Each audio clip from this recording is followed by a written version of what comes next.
Hi മുത്തുമണികളെ, എന്തൊക്കെ വർത്തമാനങ്ങൾ, സുഖമല്ലേ? അപ്പം ഞാൻ ഈ ഇടുന്ന വീഡിയോ നിങ്ങൾ തട്ടിമാറ്റിക്കളയരുത്. കാരണം മക്കളെ നമ്മളെല്ലാവരും സംശയിച്ച് പല രീതിയിലും അവരെ കുറ്റപ്പെടുത്തും. പക്ഷേ അവർ പോകുന്ന വഴികൾ എപ്പോഴും തെറ്റായ വഴിക്കാണെന്ന് നമ്മൾ ഒരിക്കലും ചിന്തിക്കരുത്. അതുകൊണ്ട് നമ്മൾ മക്കളെ ചീത്ത പറയുമ്പോൾ ശ്രദ്ധിക്കുക. എന്തെങ്കിലും നമ്മൾ കണ്ടതിന് ശേഷം മാത്രം. അതിൻ്റെ ഉദാഹരണമാണ് ഈ വീഡിയോ. നിങ്ങളൊന്ന് സ്കിപ്പ് ചെയ്യാതെ കാണുക. ഓക്കെ, നന്മ മരങ്ങളാണ് ഈ വീഡിയോയിൽ അഭിനയിച്ചിട്ടുള്ളത്. അവർക്കെല്ലാവർക്കും ബിഗ് സല്യൂട്ട്. വിജീഷ് കുമാറേ, രണ്ടടിക്കാത്ത ചായ ആന്ന് ഇപ്പൊ തരാ.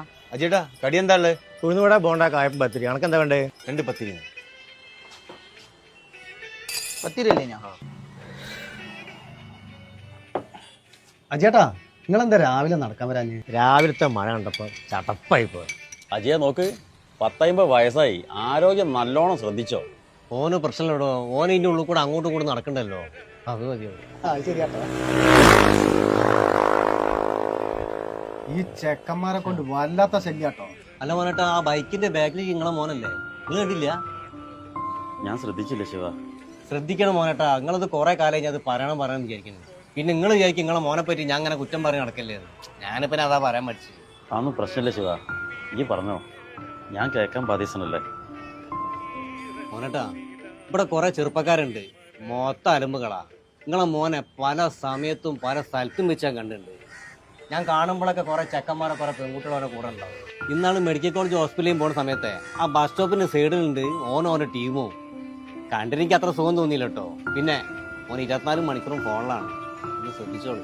ശിവൻ പറഞ്ഞത് ശരിയാ മോനേട്ടാ. ഞാനൊരു 3-4 പ്രാവശ്യം ഓനെ നമ്മളെ ബീച്ച് ഹോസ്പിറ്റലിന്റെ സൈഡിൽ നിന്ന് തിരിഞ്ഞു കളിക്കുന്നത് കണ്ടിട്ടുണ്ട്. അന്നും ഓൻ്റെ കൂടെ കുറേ ചെക്കന്മാരുണ്ട്. എനിക്ക് തോന്നണേ അവിടെയാണ് ഇവരെ പ്രധാന സങ്കേതം എന്നാണ്. മോനേട്ടാ, നിങ്ങളൊരു കാര്യം മനസ്സിലാക്കിക്കോളൂ. രാത്രി ആയാൽ നമ്മളെ ടൗണ് മഹാ അലമ്പാണ്. അല്ല, ഓ നട്ടപ്പാരൊക്കെ പുറയിലേക്ക് കയറി വരുമ്പോ നിങ്ങൾ എന്താ നേരം വൈകും ചോദിക്കല്ലേ? നിങ്ങൾ എന്താ അച്ഛനാണ്? നിങ്ങളെ വിഷമിപ്പിക്കാൻ വേണ്ടി പറഞ്ഞല്ലോ കേട്ടോ. ഇപ്പോഴത്തെ കാലഘട്ടം അതാണ്. മക്കള് വഴിതെറ്റിയപ്പോൾ അധികം സമയമൊന്നും വേണ്ട. ഇനി വഴിതെറ്റി പോയിട്ട് കുത്തിരിഞ്ഞ് കരഞ്ഞിട്ടൊരു കാര്യം ഉണ്ടാവൂലേ? ഇവരെ കാര്യത്തിൽ നമ്മളൊന്ന് ഇടപെടണോ? കാരണം ഇവരെയൊക്കെ നേതാവായി എല്ലാത്തിനും മുന്നിലേ നിങ്ങളെ മോൻ തന്നെയാണ്. ഇനി വളർന്നു വരുന്ന തലമുറ രക്ഷപ്പെടണമെങ്കിലേ നിങ്ങളെ മോനെ പോലത്തെ ചെക്കന്മാരെ നിലയ്ക്ക് നിർത്തണം. മോനേട്ടാ, ഇപ്പൊ ശിവൻ പറഞ്ഞ വെച്ച് നോക്കുകയാണെങ്കിലും ഞാൻ കണ്ടത് വെച്ച് നോക്കുകയാണെങ്കിലും ഇവര് ആശുപത്രി മറയാക്കിയുള്ള എന്തോ ഒരു കളിയാണ്. എന്തായാലും സംഗതി വലിയ അപകടത്തിലേക്കാണ്. ഈ ആദ്യം ഓനോടൊന്ന് സംസാരിക്കും. അപ്പൊ അറിയാലോ ഓന്റെ നിലപാടെന്താണ്. എന്നിട്ട് ബാക്കി കാര്യങ്ങൾ ഇവിടെ തീരുമാനിക്കാം. അങ്ങോട്ടും കൂടി സംസാരിച്ച് കാര്യമില്ലടോ. അടിച്ച് കൈയും കാലും പൊട്ടിക്കണോ അല്ലേ? നിങ്ങൾ പറഞ്ഞ പോലെ പല സ്ഥലത്തും വെച്ച് ഓനെ ഞാനും കണ്ടിട്ടുണ്ട്. എന്തിനാണ് അവിടെ പോയതെന്ന് വെച്ചാൽ വ്യക്തമായ ഒരു മറുപടി ഒന്നും തരില്ല. ഓൻ്റെ ഇപ്പോഴത്തെ കൂട്ടുകെട്ട് അവസാനിപ്പിക്കണമെന്ന് പല പ്രാവശ്യം ഞാൻ അവനോട് പറഞ്ഞതാ. പിന്നെ ഞാനും വിചാരിക്കും വെറുതെ എന്തിനൊരു പ്രശ്നം ഉണ്ടാക്കുന്നതല്ല. ചില സമയത്ത് ഫോൺ വരുമ്പോൾ വീടും വീട്ടുകാരും മറന്ന് ഓൻ്റെ ഒറ്റ പോക്കാം. മക്കൾ ഇപ്പോൾ അത്രയും വലുതായാൽ ഓരമ്പോൾ പേടിക്കണം. നിങ്ങൾ നാളെ കേട്ടില്ലേ, അടിവാരത്തൊരു പാവം പിടിച്ച് ഉമ്മനെ കൊന്നതേ ആ ഉമ്മൻ്റെ മോനാ. സ്വന്തം മക്കളെ കൈകൊണ്ട് മരിക്കുക എന്ന് പറഞ്ഞാൽ നിങ്ങൾ എന്തെങ്കിലും ചെയ്യും. ഈ ടൗണിൽ പോയി സാധനം എടുക്കാണ്ട് ഞാൻ പോവാണ്. അജി അതിന്റെ പൈസ തരട്ടോ. മോനേട്ടാ, നിങ്ങൾ കരലിനെ ഞങ്ങളുണ്ട് കൂടെ.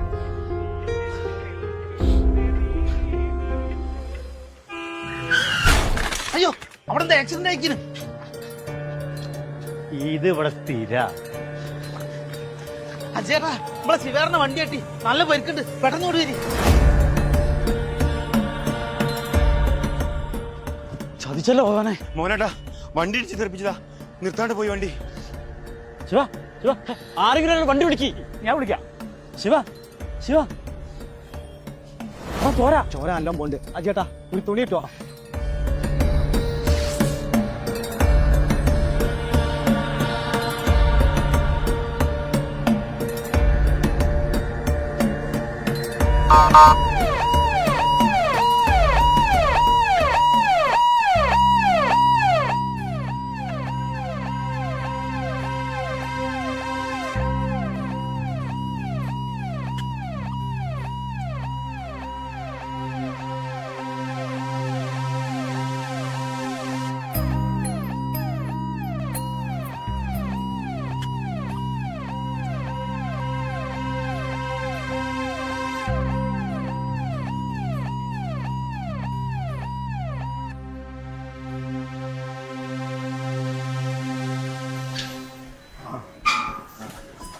നിങ്ങളൊക്കെ പേഷ്യന്റിന്റെ ആരാണ്? സുഹൃത്തുക്കളാണ്.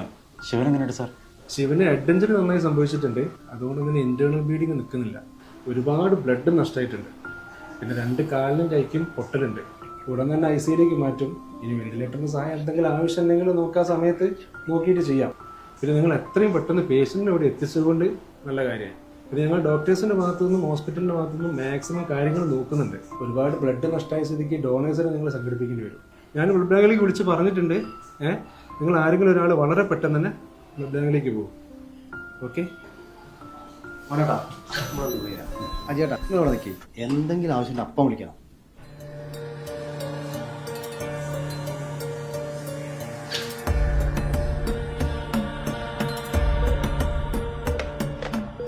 എന്തായിരുന്നു? ഞങ്ങൾ ഡോക്ടർ പറഞ്ഞിട്ട് വരികയാണ്. ഡോക്ടർ വിളിച്ചിരുന്നു. ഈ പേഷ്യൻറ്റിന് ഇവിടെ സ്റ്റോക്കുള്ള 10ഓളം യൂണിറ്റ് ബ്ലഡ് ഓൾറെഡി കൊടുത്തു കഴിഞ്ഞു. O നെഗറ്റീവ് ബ്ലഡ് ഗ്രൂപ്പാണ്. അതാണ് പ്രശ്നം. ഇപ്പോഴും ബ്ലീഡിങ് ഉണ്ടെന്നാണ് ഡോക്ടർ പറഞ്ഞത്.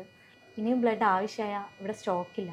അതുകൊണ്ട് നിങ്ങൾ എത്രയും പെട്ടെന്ന് ബ്ലഡ് ഡൊണേഴ്സിനെ ശരിയാക്കിക്കോളി. അല്ല, അങ്ങനെ പെട്ടെന്ന് പറഞ്ഞാൽ ഞങ്ങൾക്ക് ആരെയാണ് കിട്ടുക? നിങ്ങളെ നാട്ടിൽ ബ്ലഡ് കൊടുക്കുന്ന ചെറുപ്പക്കാരൊന്നുമില്ലേ? സിസ്റ്ററെ, ഞങ്ങളെ നാട്ടിൽ കുറേ ചെറുപ്പക്കാരുണ്ട്. ഓലെ കാര്യമൊന്നും പറയാത്തന്നല്ലേ. ഒരു ഉപകാരത്തിനും കിട്ടൂല. ഏത് നേരവും അലമ്പ് കളിച്ചാക്കുന്ന ടീമാണ്. നിങ്ങൾ അറിവിൽ ആരെങ്കിലും ഉണ്ടെങ്കിൽ ഒന്ന് പറഞ്ഞു തരുമോ? ഒരു ജീവന്റെ കാര്യമല്ലേ. ഞാൻ ഒരു നമ്പർ തരാം. ഇവിടെ ബ്ലഡിന് ആവശ്യമായ ഇവരെയാ കോൺടാക്ട് ചെയ്യല്. നിങ്ങളൊന്ന് വിളിച്ച് അന്വേഷിച്ച് നോക്ക്.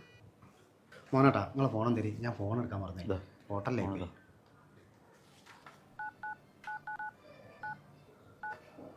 ഈ നേരമില്ലാത്ത നേരത്തെ ചങ്ങായിൻ്റെ ഫോണിലേക്കാണല്ലോ പോണേ. സിസ്റ്ററെ നിങ്ങളൊന്ന് വിളിക്കുമോ? ടെൻഷനായിട്ടാ ഫോണ് തെറ്റിപ്പോണം.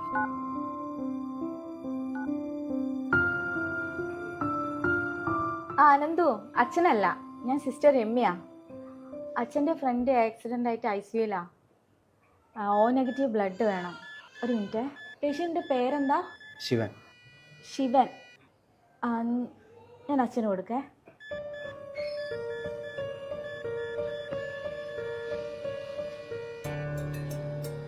മോനെ, ശരി മോനെ. അത് ശരി.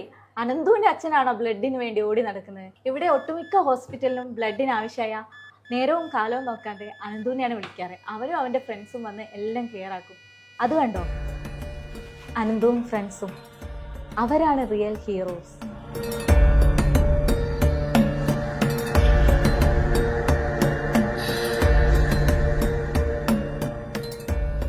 മോനേട്ടാ, തെറ്റ് പറ്റിയ ഞങ്ങൾക്കാണ്. അനന്തുവിനെ മനസ്സിലാക്കാൻ ഞങ്ങൾ വൈകിപ്പോയി. രക്തബന്ധത്തെക്കാൾ മൂല്യമേറിയതൊന്നും ഈ ഭൂമിയിലില്ല. രക്തദാനം മഹാദാനം.